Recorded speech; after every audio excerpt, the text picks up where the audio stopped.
Komið sæl, hér á gervitunglamyndinni á Einreiðarsvæðinu sjáum við að það var frekar ský á landinu en það myndist nú víða einhverjar glufur í skýjahölunni og sást í sólar og hitinn fór svona hæst í 17-18 gráður svona nokkrum stöðum fyrir austan og jafnvel einnig víða inn til landsins.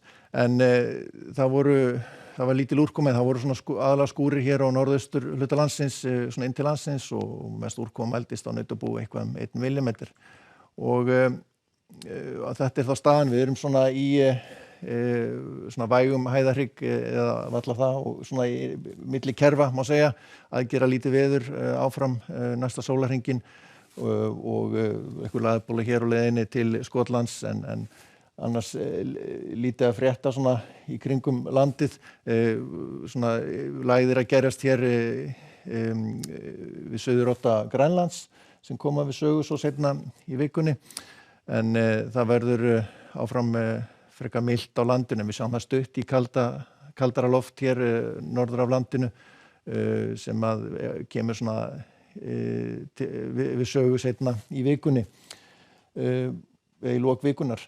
Við sjáum þróunina til morguns að það verður frekar skýjað í kvöld og nótt og ég á ekki von á því að það verði eins svalt og hefur undanfarna nætur. Það mældist vægt næturfrost síðastliðna nótt og einnig í fyrir nótt og sem mjög óvenjulegt svona í júlí. Hér á Suðvesturlandi fór frostið í svona 1-2 gráður á nokkrum stöðum, Þingvöllum og Sandskeiði. En það verður kannski of skýjað á morgun til þess að svo verði í nótt, en þegar kemur frá morgundaginn þá svona verður skýjað með köflum, erfitt að ráða nákvæmlega í þessa skýjuhölu en ekkert ólíklegt að það sjást eitthvað til sólar hér á suðvesturhorninu. Verður þurft að kalla einhverjir svona úrkomublettir aðallega inn til landsins og svona vestlæg gola eða breytileg átt eins og svipað var í dag. Og hitinn gæti alveg farið upp í 15-16 gráður, svona það sem best lætur. Það verður líka rólegt veður á norðvestur hluta landsins upp úr hádegi, hæg breytileg átt eða hafgola og hitinn svona víða svona yfir 10 gráður svona inn til landsins en heldur svalara svona við norðurströndina og úrkomu lítið. En það verður þungbúnara á norðaustur hluta landsins.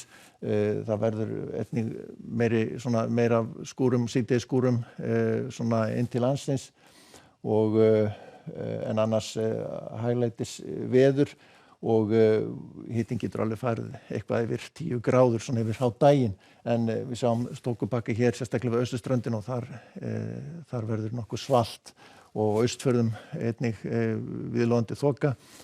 En á Suðausturlandi nú nokkuð bjartara svona í suðaustan golu og svona skýjað með köflum og hiti yfir 10 gráður og gæti alveg farið upp í 16 gráður svona yfir hádaginn. En lægðardragið það svona sem að verður yfir landinu það svona sígur aðeins til suðurs og hæðin á Grænlandi svona þrýstir aðeins á móti þannig að það myndast hér svolítið norðaustan strengur á norðvestur horninu þannig að það verður strekkings norðausturna þar og kaldaloftið svona lekur svolítið yfir landið og við sjáum að hitatölur verða frekar lágar þar. En annars ágætis veður hér syðra og málur reikna með 16-17 gráðu hita svona hámarkshita þar. En og frekar skýjað hér áfram á norðausturhorninu og svona rigning þá á Austurlandi svona eða rigning með köflum allavega. Og þetta kerfi hér það svona þokast til austurs og viðheldur norðaustan áttunum hjá okkur og á föstudaginn þá verður áfram svalt í norðaustlægri átt og svona rigningu, dálitla rigningu, sérstaklega þá við norðurströndina og svo einhverjir skúrir hér við syðst á landinu en annars mun betra veður þar en hitinn ætti nú að komast eitthvað rétt yfir 10 gráður yfir hádaginn. Þannig að það kólnar aðeins hjá okkur og það verður áfram strekkingsnorðaustanátt norðvestan til á landinu með rigningu, sérstaklega norðan til á Vestfjörðum og Ströndum en skýjað áfram á norðaustur hluta landsins en úrkomu lítið og hægari vindur austan og sunnan til landinu og víða nokkuð bjart fyrir sunnan og ágætisveður. En það verður hæglætisveður aftur á morgun og ágætisveður á landinu. Verið sæl.